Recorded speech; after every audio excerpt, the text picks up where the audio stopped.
Hello, everyone. Welcome to our Workwolf Wednesday masterclass. We'll give everyone another minute to get started. We're going to start at 12 p.m. Eastern and see people rolling in. So welcome, everyone. And for those of you that are joining, just that you know, the masterclass will be recorded and it'll be sent out afterwards in an email where you'll have a chance to look through it again and definitely reach out if any further questions come up after it. All right, so we're 12 o'clock, so let's get ready to roll. Again, welcome everybody to today's Workwolf Wednesday masterclass. We're really excited. Today we're going to be talking about predicting candidate success before the interview process. So today, as we know, data is transforming the way that teams are hiring. We're excited to cover this topic. So just going next there, just some quick introductions. My name's Madhav.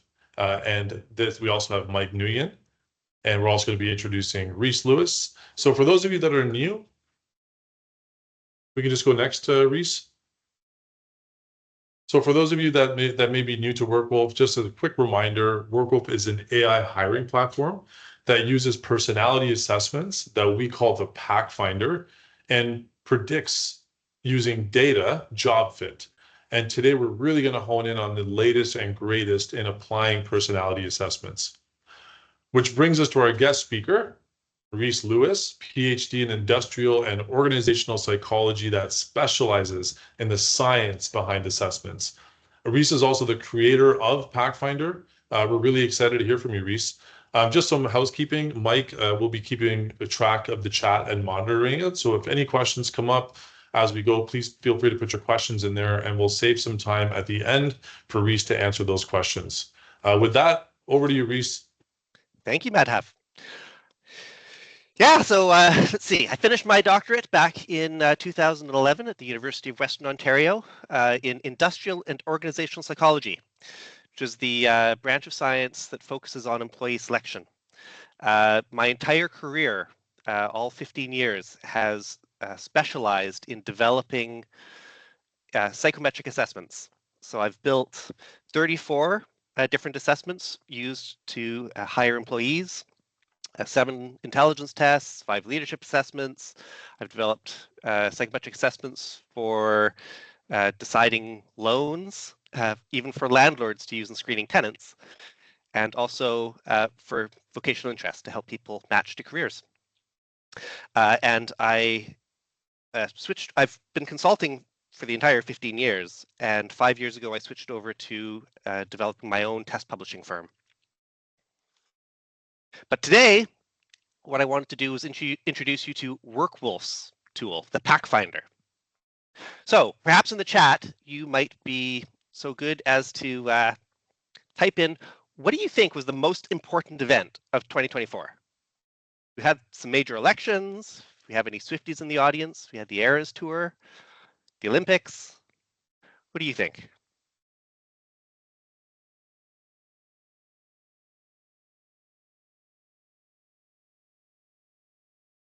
If you ask me, I'd say the US Department of Labor released a new work styles model.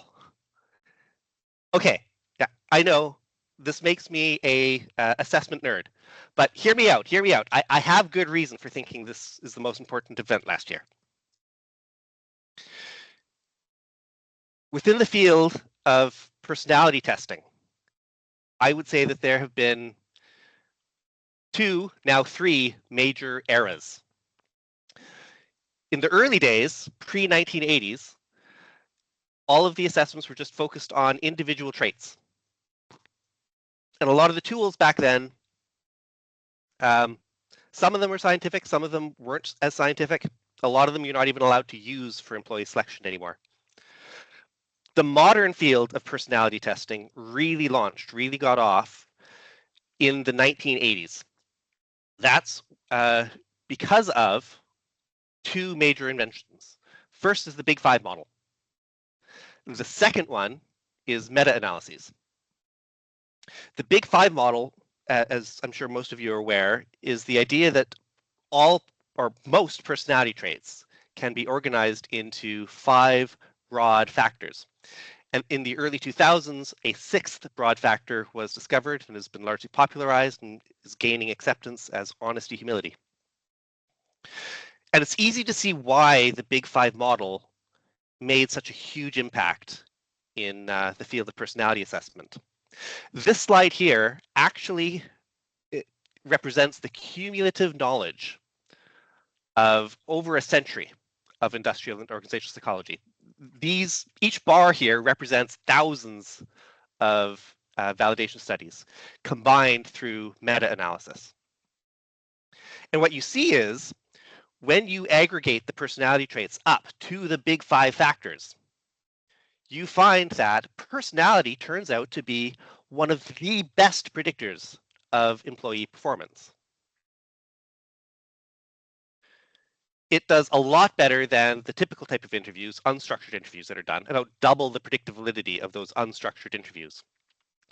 The only predictors that we have that are even stronger in predictive validity are work samples. So, doing an assessment center or literally letting the person try the job out for a little while. But that's super expensive. You can't do that on very many candidates. Cognitive ability tests are very predictive and valid, but they cause massive, massive adverse impact against minorities. Structured interviews are great, but they are costly to develop, and they are likewise prone to human biases. And then you've got personality assessments, which are super cheap to administer. Unlike any of the other tools, they cause minimal adverse impact.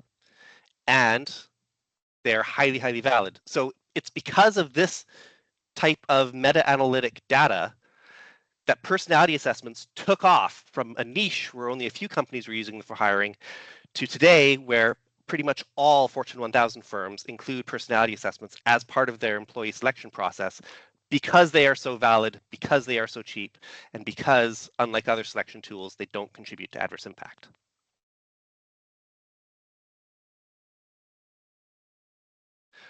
But for a long time, we've known within the field that best practice is really, we should be identifying for each job that we're selecting for, what traits are most important to that job. And then we should measure those traits that are important to that job. And then when we're scoring the assessment results, we should weight the assessment results by the importance of each trait. This is best practice.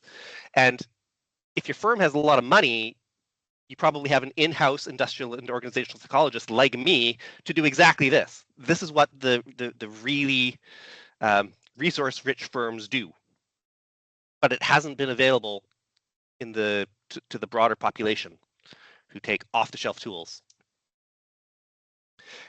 And that's where the ONET model and the ONET data come in and introduce a third era of personality testing.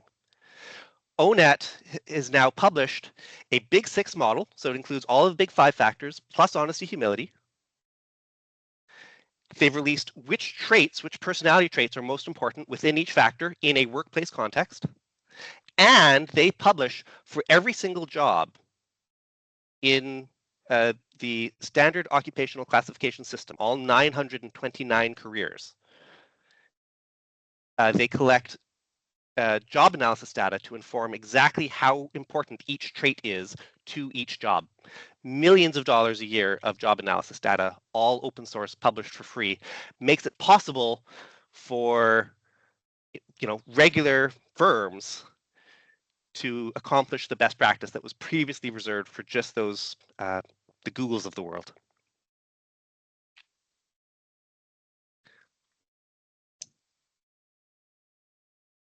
And that's the basis for PactFinder. So the input is the ONET model and all of the job analysis data that they make available. And we want to take that and we want to turn it into a psychometric assessment that people can use. So the ONET is the foundation. I want to tell you today, my goal is to introduce a little bit about the development process of the assessment, a little bit about the psychometric properties of the assessment, and then to take it back and take it back to the big picture. so we don't get lost in the details.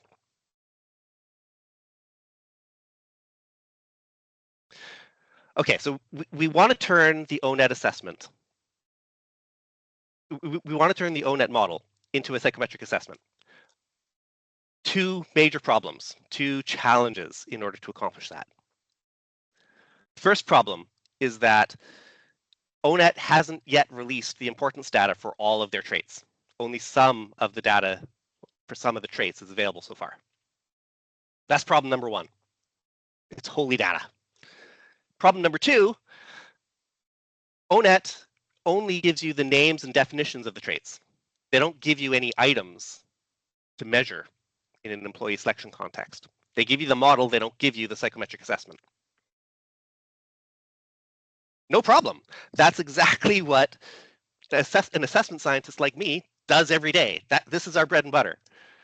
So solution one, let's do a study where we fill in the holes, we fill in the gaps, and we collect the missing importance ratings. And two, let's develop an assessment, refine it, and validate it. So that's what I'm going to talk about right now, just study one, study two.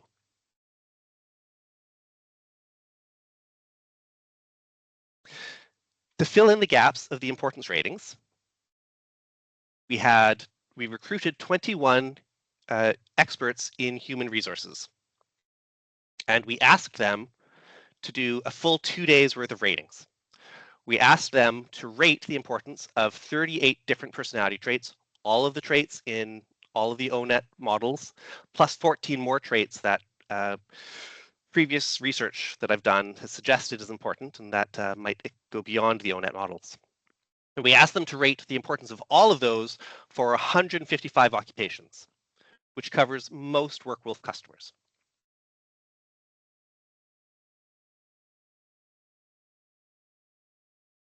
And here are the results. So this is the average importance of the characteristics of the personality trait across all 155 occupations that we studied. But we have this data for each of the 155 occupations. So salesmanship, for example, super important if you're hiring for a salesman. Not important at all if you're hiring for a computer programmer. But this is the average across all of the occupations. So the yellow, by the way, here just represents the traits that we added. These are going above and beyond the ONET traits. We're very specifically not assuming that ONET has all of the right answers.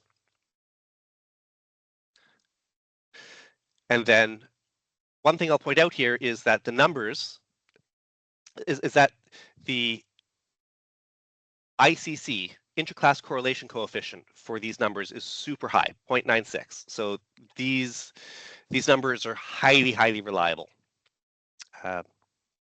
Very delighted with the results of these studies, very clean, usable results, which is great. It means now the holes in the data are filled in.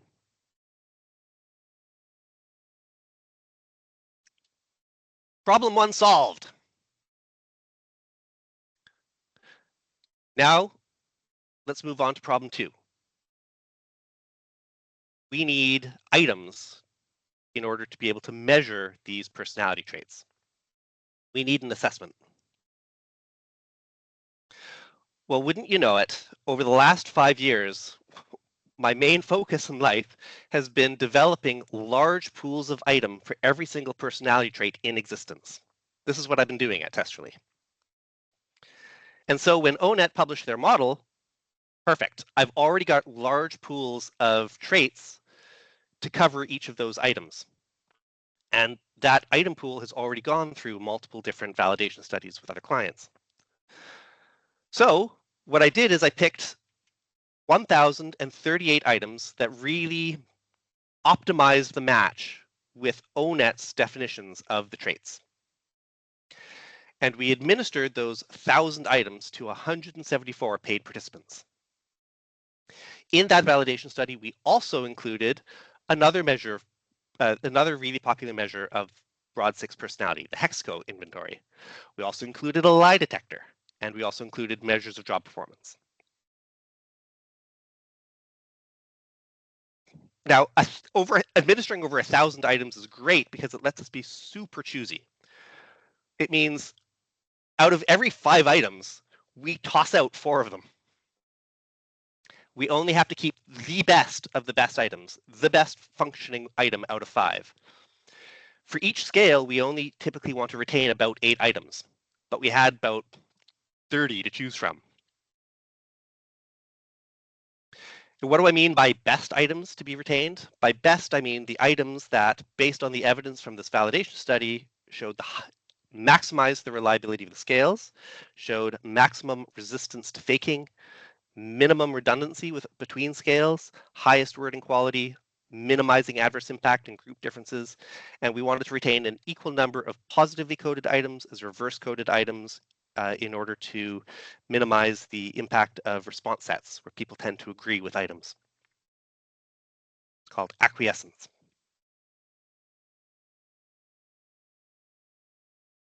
Not sure how familiar you are with the concept of reliability, but here's a quick primer. When you're evaluating the reliability of something, the far left is a good analogy is archery. In the far left circle, you see that this archer is highly reliable. They keep hitting the same spot, but they keep missing. This is a reliable archer who is not valid, right? They keep missing the target or missing the bullseye. The middle circle represents low reliability and low reliability. Low reliability and low validity. They're all over the place. Not a single one of their shots has hit the bullseye, which you'd expect just by chance. And then the far right circle, now this is a good archer. This is an archer who's consistent. They keep hitting the same spot, and that spot is the bullseye. That spot hits the target. In psychometric assessments, reliability is measured using a metric called Cronbach alpha reliability, which ranges from 0 to 1. 0.7 is called Nunnally's criterion. That's minimally acceptable reliability. 0.8 is usually the target. That's what you're trying to go for. Of a reliability coefficient above 0.9, it's great, but it suggests that you might have been able to shorten the scale, shorten the administration time by administering fewer items. So really our target is, the 0.8 to 0.9 range. And that's exactly what we hit. So being able to select just the best 10, 20% of items, we were able to achieve good reliability for every single scale.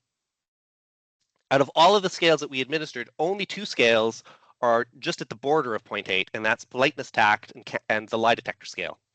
And even that, the lie detector scale, that's a very high reliability for lie detector scales relative to other lie detector scales. And politeness, tact, we're already administering 12 items, and we're trying to keep the scale.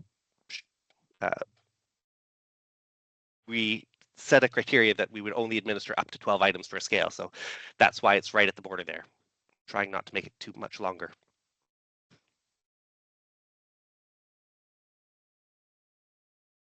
So perfect. We hit the reliability targets. What do I mean by a lie detector scale? People, whenever you ask them questions about themselves, people are human. They can lie. They do this in interviews. If you're interviewing them, they can fudge their answers about themselves. And of course, they can do it on paper, on a personality test, which is basically like a structured interview, right? But what's really nice is in personality assessments, you can actually get a measure for the degree to which they are fudging their answers. And you do that through unlikely virtues items.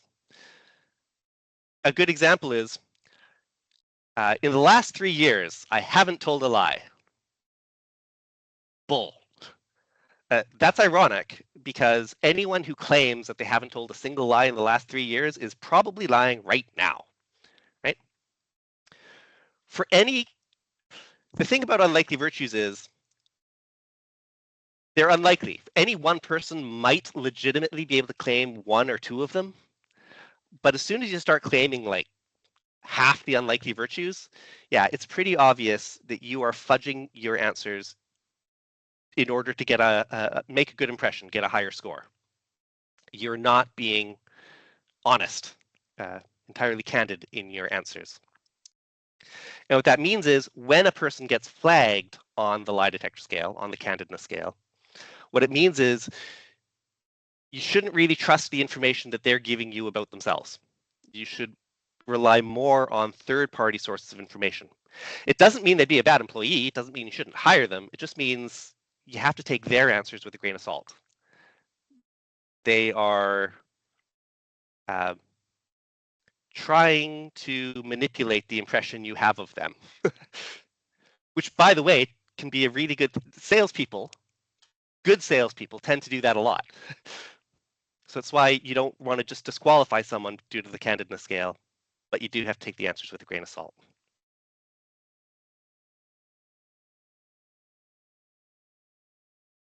All right, so we've developed scales that are reliable. We've developed the lie detector scale. Let's switch gears now from reliability to validity, right?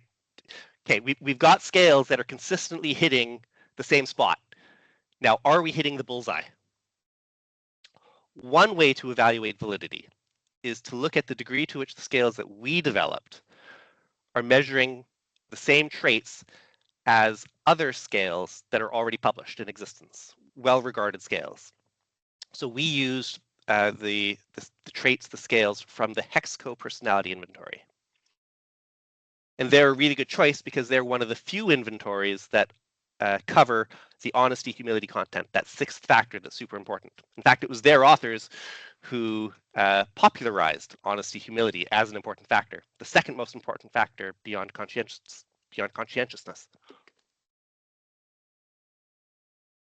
And sure enough, look at these numbers. These are super strong correlations between the Pathfinder trait scores and the corresponding scale scores from the Hexco. These are 0.7, 0.8. As soon as you reach 0.8, that's considered unity because that correlation, the difference between 0.8 and 1 is what you would find just due to unreliability of the scales, the fact that scales aren't perfectly reliable. So these correlations are strong to the point of approaching unity. So yes, we are measuring the same things as the Hexco.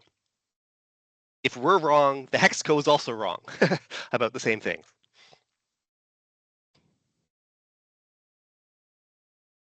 Okay, so that's convergent validity with other measures of the same things.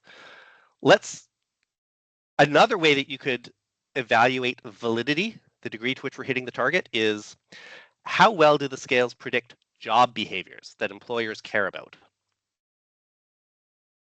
So we included 3 different categories of job behaviors in our validation study.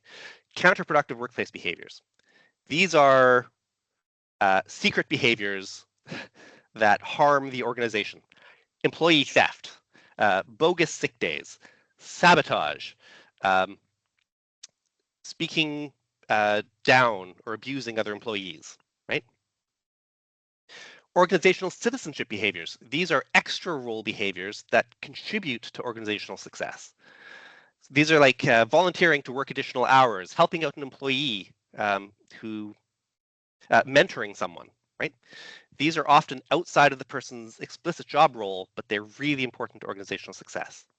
And then turnover intentions. Yeah. Do you plan to quit? Now, the reason why these behaviors in particular are such good candidates for a validation study where we're asking people to self-report about their own attitudes and behaviors is because usually supervisors don't even know about these things. An employee doesn't tell their supervisor, hey, by the way, I've been stealing from the company for years. Hey, by the way, remember last week when I called in sick? Yeah, I was totally healthy. No, they keep those behaviors a secret. Only they know about them. Likewise, with citizenship behaviors, they're not reported to the supervisor. They're not specifically a part of the job. And turnover intentions, people don't usually admit to their employer when they're intending to quit. So these attitudes and behaviors are great for a self-report validation study because the only good source of truth is the employee themselves.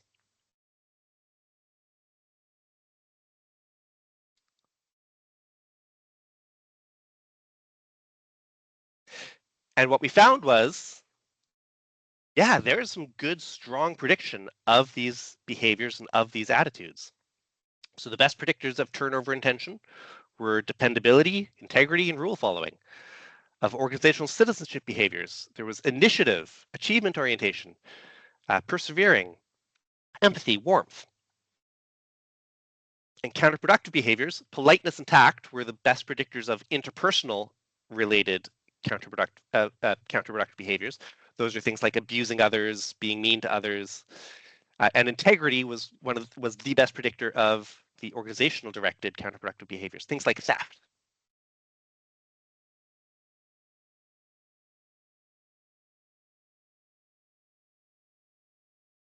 So just to summarize so far. After identifying, filling in the holes in the ONET data to identify all of the important traits and how important they are to each occupation, we developed scales for all of those important traits and verified that those scales we developed have high reliability, strong convergent validity with the Hexco personality inventory, and high predictive validity with some relevant job behaviors, counterproductive workplace behavior, organizational citizenship behaviors, turnover intentions.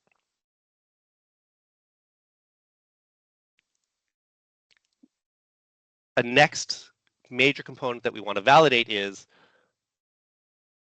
do the scales discriminate on the basis of a protected ground? So in the field of psychometric assessment, group differences are measured using effect size, a statistic called Cohen's d. In interpreting Cohen's d, all you really need to know is 0.2 is a small effect size, 0.5 is a moderate effect size, 0.8 is a large effect size. It's just the difference in mean between two groups divided by the pooled standard deviation across all of the groups. That's what Cohen's d is. And what we found was, for gender, all scales had negligible to small differences. The average difference was only 0.04, negligible.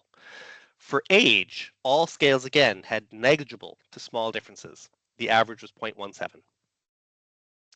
And then for ethnicity, all but one scale had negligible to small differences. The one exception being we reached 0.5 for dependability for Asians.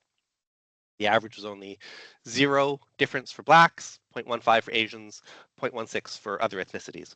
So very consistent with, the meta-analytic findings on personality assessments. We're seeing minimal group differences arise from our specific personality assessment.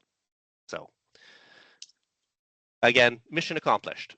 We're not seeing a lot of evidence for adverse impact in the Pathfinder. Okay.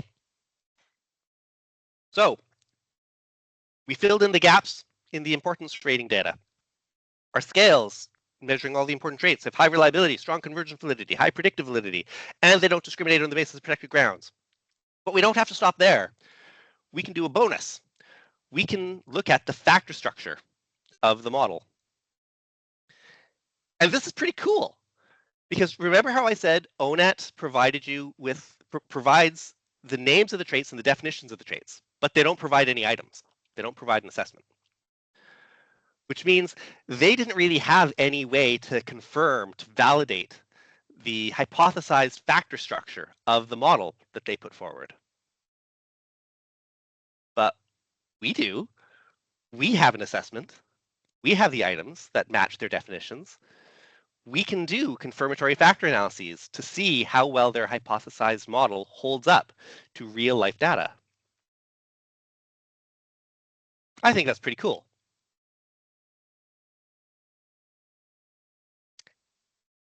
And sure enough, yeah, their model is right, with a couple minor caveats.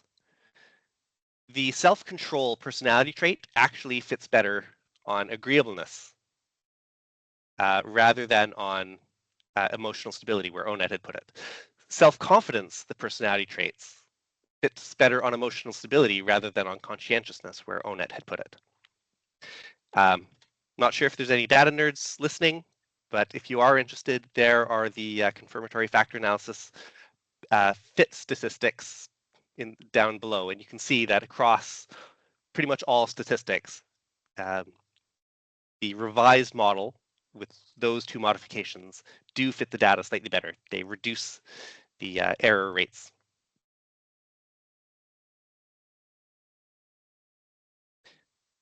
So here is the underlying model.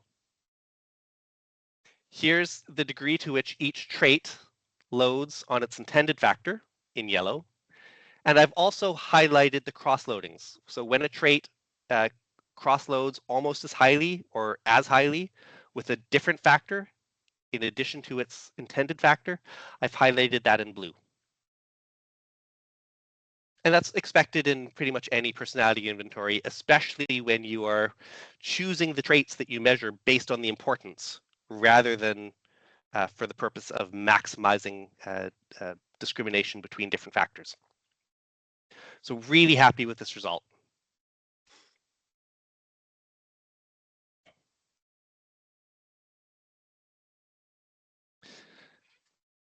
Now, one other really important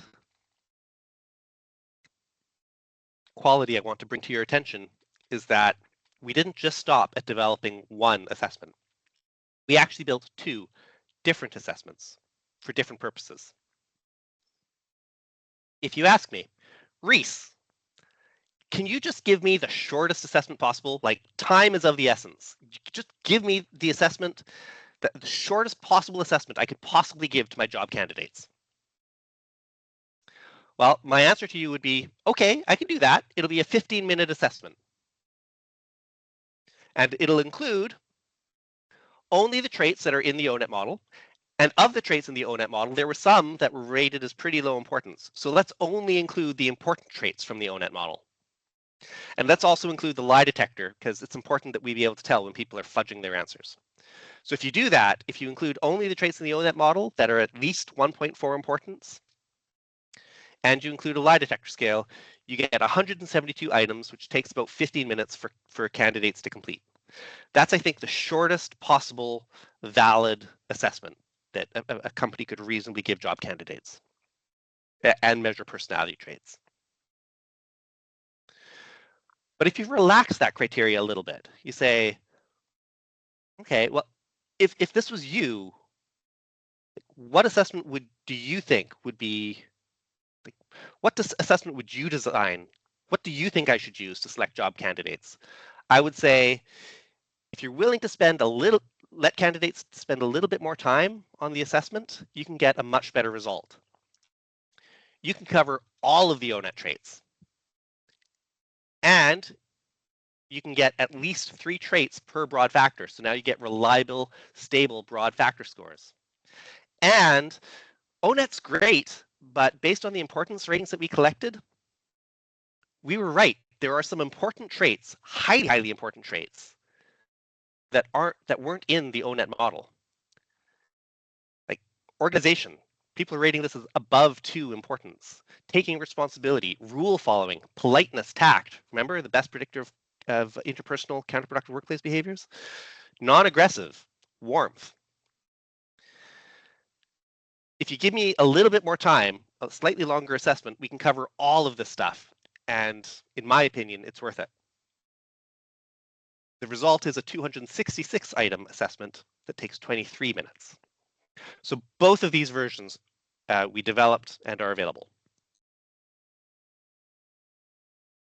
So that's what we've done so far. That's the quick summary of steps taken to date. Perhaps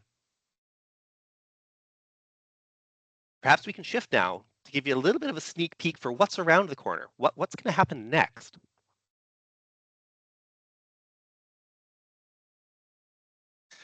Well, I want to bring your attention to some limitations of what we've done so far, and the next steps naturally follow from those limitations. So one limitation, the reliability data that we collected, that's from paid participants. We should update it based on applicants. A second limitation is that we collected some validation data on counterproductive workplace behaviors, organizational citizenship behaviors, turnover intentions. That's great, and that's exactly what you should collect in an anonymous study, because that's the data that you can only get anonymously. But it would be great to supplement that with additional validation data moving forward. Stuff like supervisor ratings, objective metrics like sales volume, 360 ratings of performance, right? Validation is a case that builds over time, and we do want to build that case over time. And then we developed a norm group that is generic to all occupations. So when we say this person scored better than 95% of people in the comparison sample, this is the comparison sample, the norm group. But it would be really great moving forward to make that comparison sample occupation specific, so you get even more precise percentiles, comparisons. You compare apples to apples, salespeople to salespeople, programmers to programmers, right? Because those different populations have different trait profiles.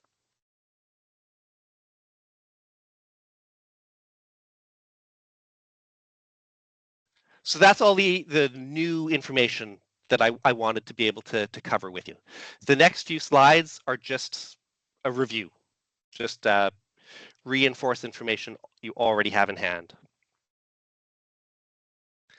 So to summarize, the Pathfinder assessment, the impetus for it, the idea for it, it's rooted in the US Department of Labor's 2024 model and the millions of dollars of importance ratings that they make available for every occupation on the planet. It's supplemented with importance ratings from 21 HR experts on 155 occupations, providing a 0.96 inter-rater reliability coefficient. So good supplementary data until they release the remaining importance ratings. We constructed two different versions of the assessment, the 15-minute version and a 23-minute one. And all of the scales in both versions have high reliability, predictive accuracy, and minimal group differences.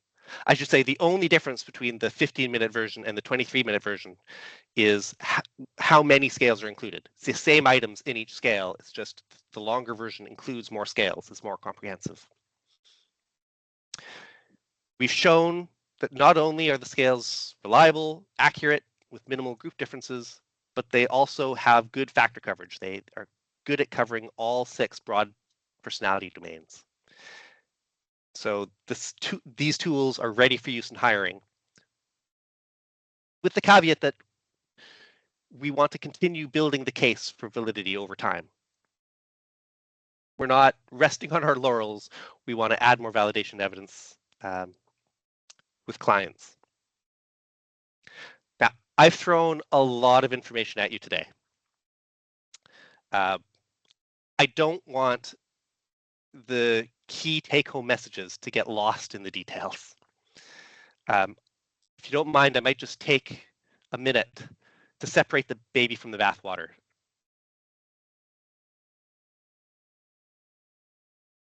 Remember this slide? It was really early in the presentation. We had the early assessments. We have the 1980s with the advent of the big 5 personality model, and then the addition of the honesty, humility as a 6th broad factor.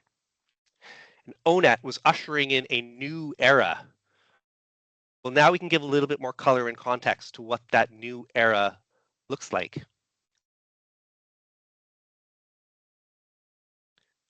It's a new era because previously, up until now, it was only the really big companies that could afford an in-house assessment scientist like myself were able to follow best practice, which is best practices. You identify all of the most important traits to a given job. You measure them and you weight your hiring decisions based on the importance ratings to that job. Well, now we have a model that gives us all of the most important traits and that gives us the data for how important each of those traits is to your given job. But you don't have to just stop there. Those weights that are given to us by ONET and by the HR expert ratings, that's just a starting point. You take those weights as a starting point, and then you can and should customize those weights to reflect your priorities, what's important to you in hiring for that job. And that's best practice. That's what companies that have in-house people like me do for themselves. And now companies like yours are able to do it too, or able to follow that best practice. You get even the validity of personality assessments improves even further when you do a careful job of selecting what traits to measure, and you weight the traits according to how important they are to the given context. And now you can do it. It's a new era.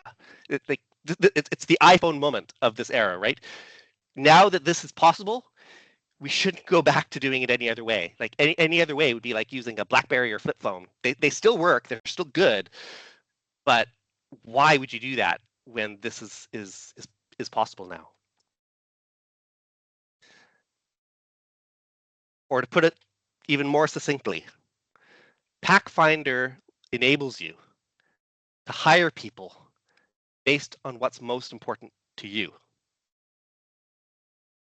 It sounds obvious and simple, and it is. That's why it's best practice. And it's crazy that it hasn't been more widely available until now.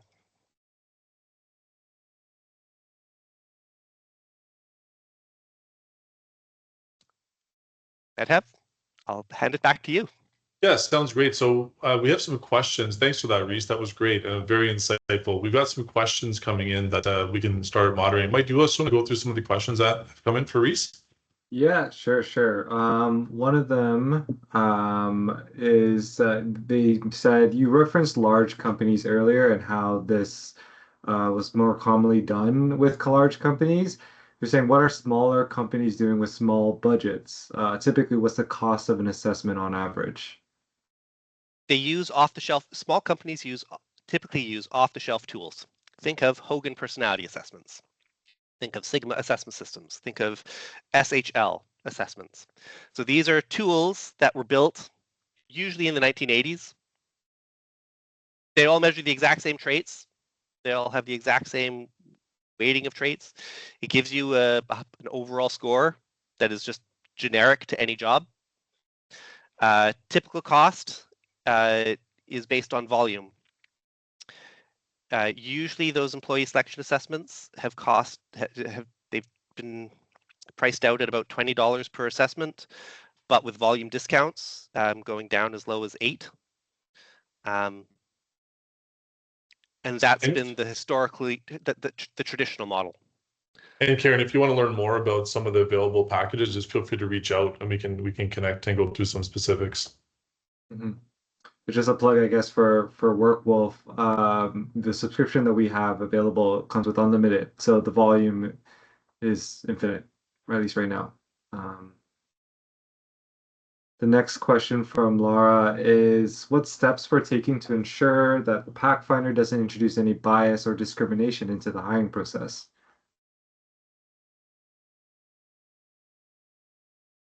I think we did cover, I think Rhys, you did cover that in a slide. Yeah, so a couple answers. The first is one that, is included here. So we have looked at the degree to which groups differ, protected groups differ, men versus women, over 40 versus under 40, people who identify as Black versus people who identify as white. But this is just a start. Best practice is continually monitoring for how the different groups perform on the Pathfinder, and monitoring for group differences, for those biases. And I'm not expecting those biases to arise because we've already partially selected content that minimizes biases, and personality assessments are very rarely contribute to adverse impact. But if we do see any item that's showing differences based on group membership, we'd swap out that item and replace it with one that doesn't. And that's how we would remedy any adverse impact that we might see in future.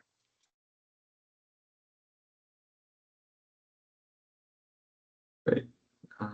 Thanks. So the next question we have, I think this is more related to Workwolf as a platform, but Deborah asks, how can we get a new Pathfinder for a career we feel is missing from the current Workwolf Pathfinder options?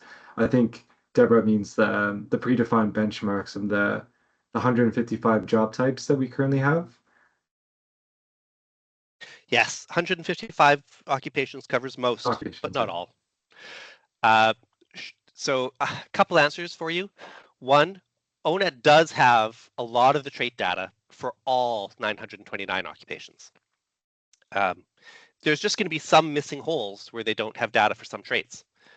And you can fill in those holes using your own benchmark. You have a number of different levels of rigor available to you. You can just, as one person, fill in the missing importance ratings. You just say, how important is this trait in your organization? How much do you want to weight it? If you get 3 people to do that same thing, that same task, to give the importance ratings, your importance ratings will get more reliable.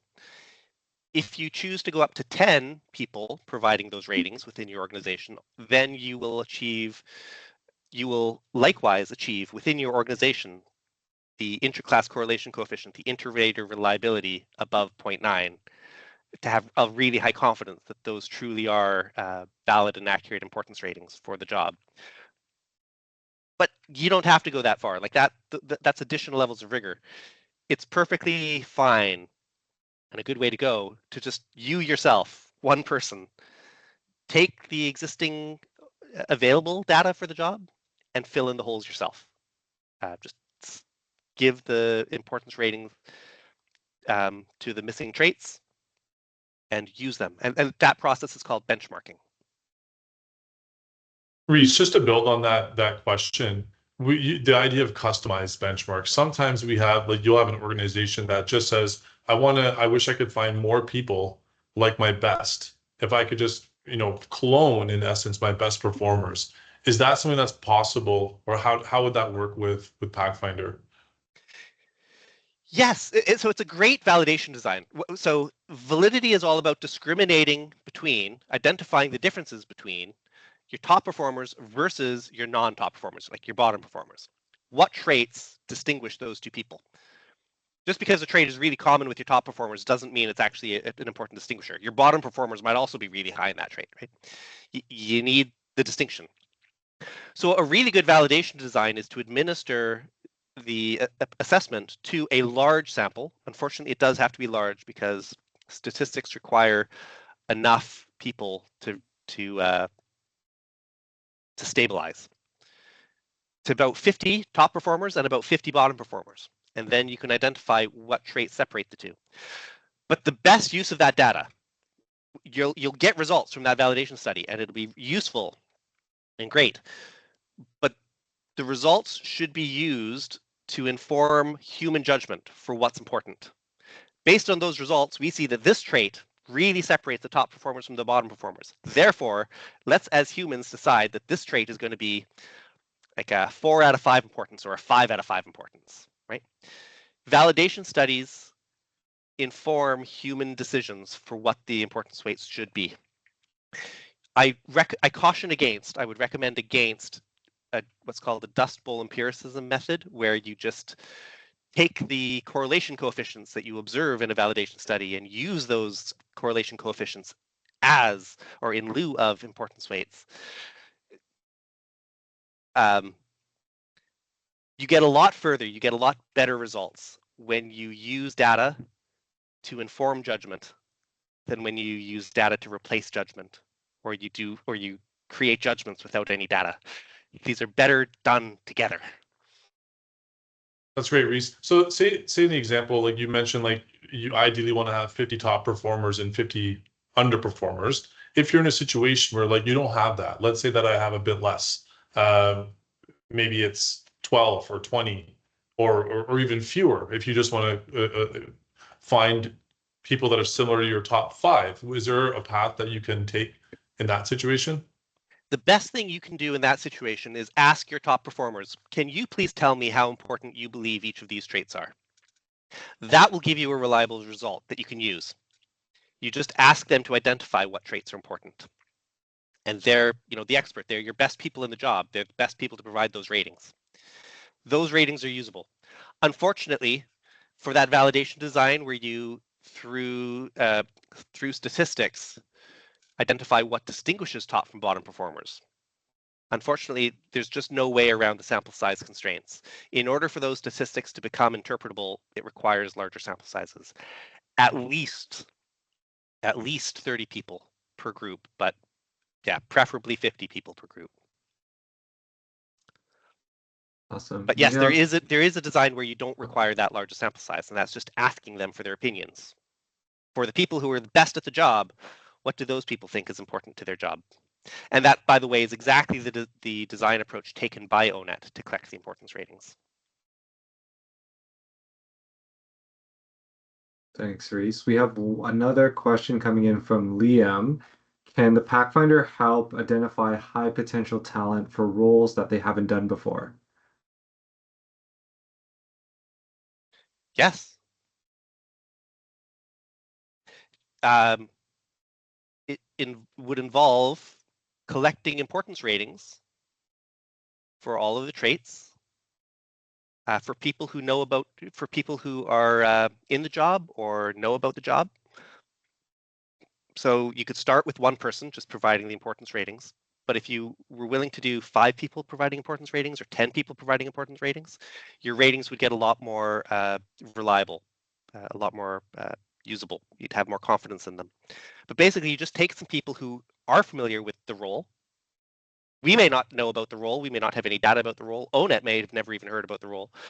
But if you take some people who do know about the role, they can provide the importance ratings. It doesn't take that long. It's relatively quick. It's probably only like 5 to 10 minutes for someone to provide importance ratings for the role. Yeah, and this can all be done on the platform as well. You can have your own existing employees or colleagues take the assessment, and that's what Rhys is talking about. So you can get those importance ratings. You can now rank them, and now when new candidates come in, you can see how they stack up against that. And that could be a great use case for, let's say, for example, when you have large volumes of individuals, maybe new grads or roles that, like you said, Liam, that someone may not have done before. How do you identify who may be likely to align with the top performers there? Exactly. Mike, are there any other questions? We have one more coming in from Alex. I missed this one. How does the assessment work with non-native speakers?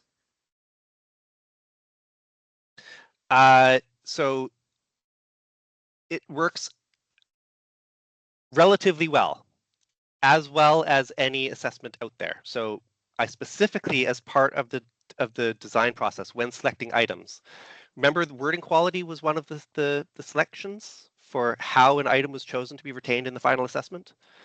What wording quality means is as short as humanly possible and understandable to anyone, including non-native English speakers, avoiding any colloquialisms or sayings that people can get tripped up on, right? So this is as accessible a personality assessment as any that exist out there. Of course, there's a caveat here. Even the most accessible personality assessment out there, if someone really struggles with English as a second language, they might not be able to provide good answers about themselves. They just might not be able to understand the questions well enough. We do have a metric that actually measures that. We measure response consistency, which coincidentally, by the way, is mathematically equivalent to Cronbach alpha. But whereas Cronbach alpha is within scale across people, response consistency is within a person across the scales. And when a person struggles with English as a second language, their response consistency is very low. And that's how you can tell that they might not have been understanding the items because they're giving inconsistent answers across within a trait.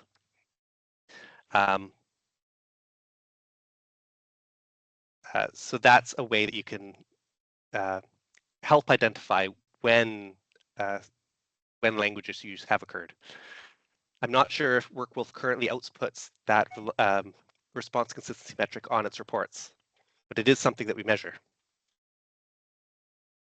Yeah, we've also translated the assessment piece, not the report, but the assessment piece into 3 languages, so English, French, and Spanish. That as well. So Rhys, while we have a few more minutes, I think there's a couple other things that you wanted to just go through. Oh, sure. Thank you. Just a quick shout out. I'm not sure if you know anyone who is looking to choose careers, but as an aside, for the last 4 years, I, as my pet project, have been putting together the world's most advanced career interest inventory. It covers a person's interests, needs, their aversions, their preferences, and their personality in order to help figure out what careers are a good match for them. It is by far and away the best career interest inventory out there in the world, a 5 times greater level of precision than any other interest assessment out there. And right now it's entirely free. So if you do know anyone who's interested in this area, you can send them to testly.com careers. If you know anyone working in this area, I'd love to talk with them. Just thought I would give a quick shout out. So just like ONET is advancing, providing a new era in personality assessment, this is providing a new era in interest assessment. Rhys, can you put your slide back up? I think you just stopped for a second, so everyone can just see it. Oh, sure. I see. Gotcha. Let me do that. Sounds good. And just as Rhys is pulling that up, if anybody wants to learn more about what we talked about, there is a message that's pinned in this chat where you can reach out. And sorry, go ahead, Rhys. Yeah. So here's the URL: testreally.com/careers.